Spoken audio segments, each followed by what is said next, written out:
Thank you, everybody, for coming to the Aaron Torres Podcast YouTube page. If you could do me a quick favor, see that little subscribe button at the bottom of your screen? Go ahead, click that subscribe button.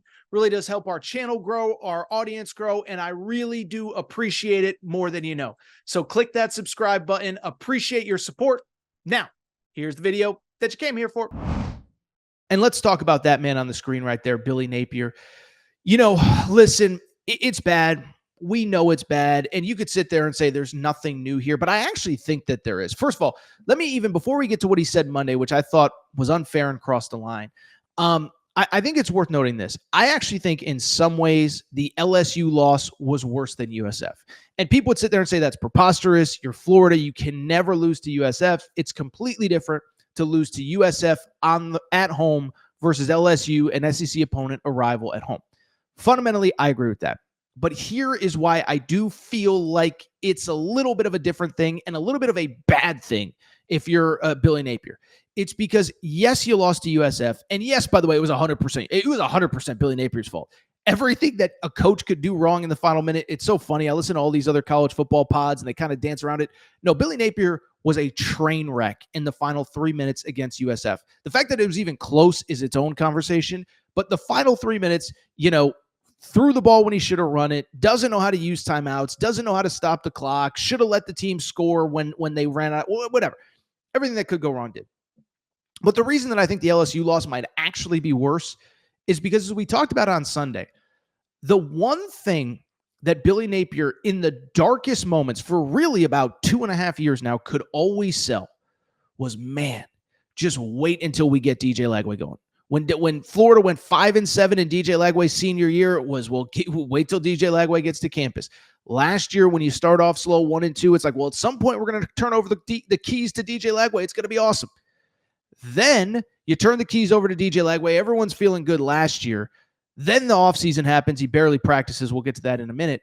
But that was why the LSU game was so dark and so bad. It was because the one shining light in the entire program more than anything else, the one thing that has essentially gave anyone hope for the last 2 years as Billy Napier has fumbled away one win after the other, just completely melted down. And I feel bad for DJ Lagway. This isn't a criticism of him as a person. By all accounts, he's a great kid. I know he's actually donated a ton of his NIL money to the women's sports at Florida and the Olympic sports and whatever. Great kid. But that was a disaster on Saturday. And I think if you're Billy Napier, the one thing you've been able to hold on to slipped through your fingertips, okay? And so I bring it up because it's really dark. And it's really bad. And DJ Lagway was the one thing that you were holding on to that you could sell, that things are going to get better. He was a disaster. What I think was even worse was that after the game, Billy Napier then immediately starts to change the narrative and say, well, guys, honestly, realistically, he really just didn't practice that much this spring, and we have to be patient, and we have to be this, and we have to be that. And for people who don't know all the details, DJ Lagway did have a shoulder injury, barely practiced in the spring at all, didn't throw for many months, and then fall camp opens. He's in a boot for a few days, and you just bring it up because it's one of those situations where, he really didn't get a ton of practice time, certainly wasn't able to build on the momentum from last year when you win 4 straight to end the regular season. Still, there are reasons and there are excuses, and this is kind of in the middle. It's a legitimate reason, but it's also an excuse. And I will also say this. If DJ Lagway either doesn't have enough experience or isn't healthy, you have to start thinking about alternatives. Well, I think everybody thinks that way, except for Billy Napier, because Billy Napier on Monday was, first of all, he references DJ Lagway not having a ton of experience, but was then asked a very simple baseline question. If DJ Lagway doesn't have enough experience, do you need to get other guys reps with the ones? Thought it was a totally legitimate question from Graham Hall. I do know Graham a little bit, met him at the Final Four last year, very nice guy, but was asked by Graham Hall about the idea of getting other players experience. I want to play the sound. I will warn you, it's a little bit of a longer piece of sound. It's about, whatever, it doesn't matter. It's a little bit of a longer piece of sound, but why we're playing it in totality is so you have the full context. Billy Napier first using inexperience as a justification before then getting mad about being asked about should you get other guys experience if he's not ready. Producer Matt, go ahead and play the sound from Billy Napier's Monday press conference. Confidence level, it has to take in a little bit of a hit there when you throw 5. Yeah, no, I think, Listen, there's going to be some healthy things that come from this. If you play that position, these days happen to you. And certainly in the SEC at the highest level of football in the National Football League, you're going to go to the park sometimes and make some mistakes and struggle. So even the great ones, and I think we have to keep things in perspective here relative to how much experience he has, the offseason that he's been through. I think it's important to evaluate things from that perspective and not necessarily on one performance. Value experience, is there any thought about giving elevator reps, whether in practice or in a game, to someone like Aiden Warner or Harrison Bailey? Say that one more time. Given the need for experience, is there any thought to maybe give more first-team practice reps? So give the third and the fourth guy reps? Do you think that the value of experience would help in that regard? Aiden has more experience than DJ? No, he doesn't.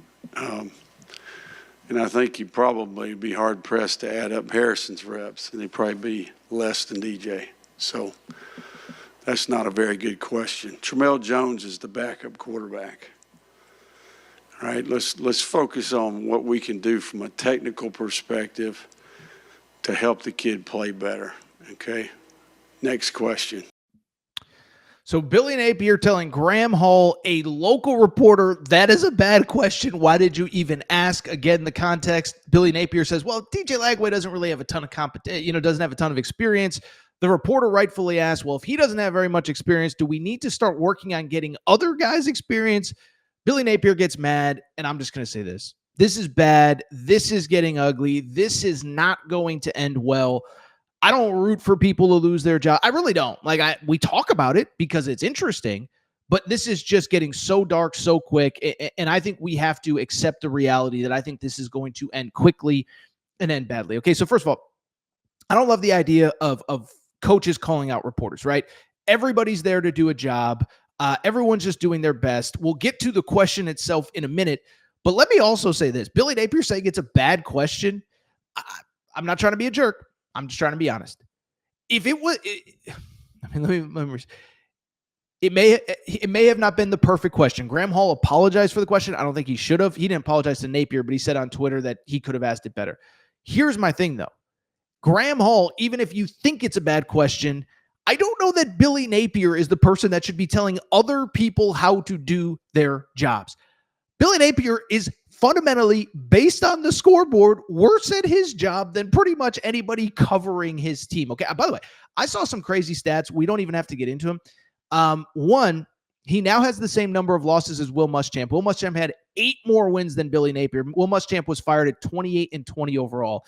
And then I think the stat that I saw was that Billy Napier would have to win. Dan Mullen won 69% of his games at Florida. I think the stat that I saw was Billy Napier would have to win 49 straight games to have the same win percentage as Dan Mullen when he was fired. We'll get the AT stats and research team on that one, but I just bring it up to say, I don't think Billy Napier is the guy that should be telling anybody how to do their job or what is a good or bad question, especially because, by the way, this guy is trying to give you any sort of positive coverage right now at a time when there is nothing but negativity, but it is a question that had to be asked. I'll also say this. Graham Hall on Twitter basically said, I could have asked the question better. And I told Graham, I said, I kind of disagree. I think it was a perfectly fair question and a perfectly valid question because I guess producer Matt said that it is Billy Napier, good news. He only has to win 28 straight games to have the same win percentage as Dan Mullen. Okay. But 2, let me also say this is that again, the reporter who asked the question kind of went on social media and said, I could have asked it better, whatever, blah, blah, blah. And I don't know all the dynamics about fans and reporters and this and that, but it was a totally valid question based on the conversation that Billy Napier had. Now, if Billy Napier just said, look, DJ's struggling right now, but and he did say some of this, but he did say DJ's struggling. It's my job to get him better. And I'll say that there's nothing wrong with Billy Napier saying that. I'll defend him on that. But conversely, if you start throwing out the excuse that he doesn't have enough experience, one of 3 things needs to be acknowledged. Either you have to think about playing other quarterbacks. Two, you're sort of responsible for the fact that nobody on the roster has more experience, knowing not only how inexperienced he is, but how little he practiced. Or three, kind of what I just said, but a little bit of a different version, is you have to start looking at other alternatives. And again, there's an argument that, look, DJ Lagway's our guy. We're either living and dying with him, and that's perfectly fine. But then stop telling us that he's not experienced. If he's not experienced and you're not planning on making a change, then we don't want to hear it. What we want to hear, listen, we're going to talk about Hunter Yurachek, the Arkansas ID, in a second.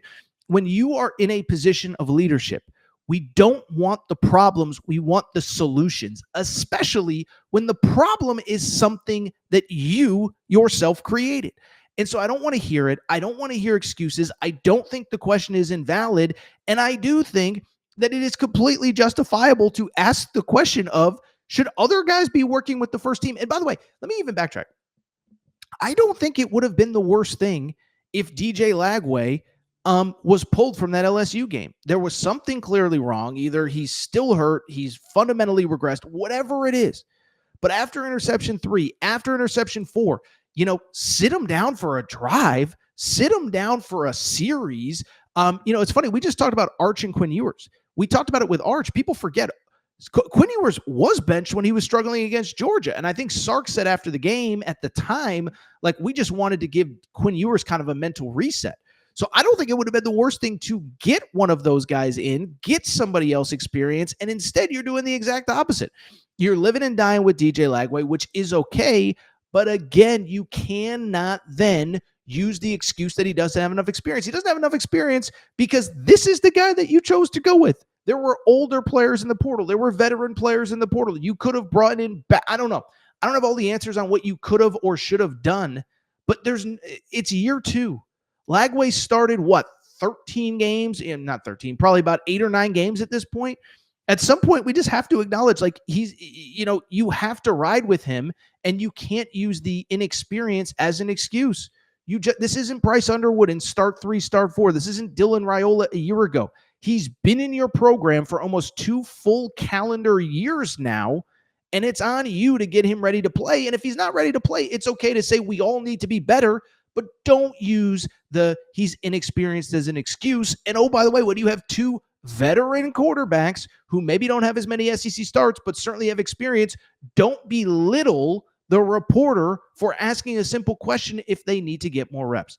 Lastly, I'll just be quick on this part because we've talked about it time and time again. It's over. Like, it's just, I think this is just at a certain point, I've been doing this long enough where you just kind of know it's over even before it's over. And it's not even anybody's fault specifically. Billy Napier's not good enough, but like, it's just so clearly over. I think to me, watching from a distance, it does feel like that USF game, it just took the total wind out of the sails of the entire program.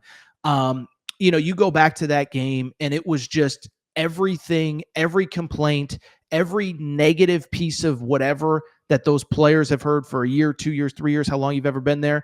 It was all there, right? Player getting ejected, bad coaching, bad clock management, bad timeouts, unoriginal, uninspired offense. And it's just clear that there's just something not right in the building. There was the fight before the game. There was former players tweeting that players don't like DJ Lagway. That's not something that I know about. Well, that'll probably come out at some point. But I just bring it up because it's just clear. And it even kind of feels like Billy Napier is kind of over it. I've watched enough of his press conferences to know, like, he's usually a pretty even-keeled guy. He usually is very slow. That makes it sound bad, but he's very cautious with what he says, how he says it, never says anything that makes any sort of headlines.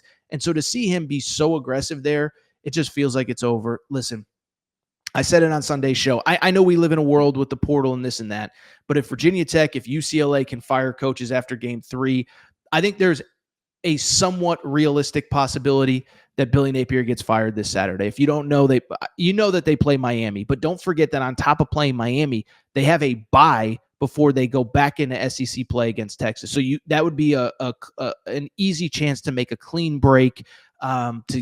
He's getting fired. The money has been raised. The decision has pretty much been made.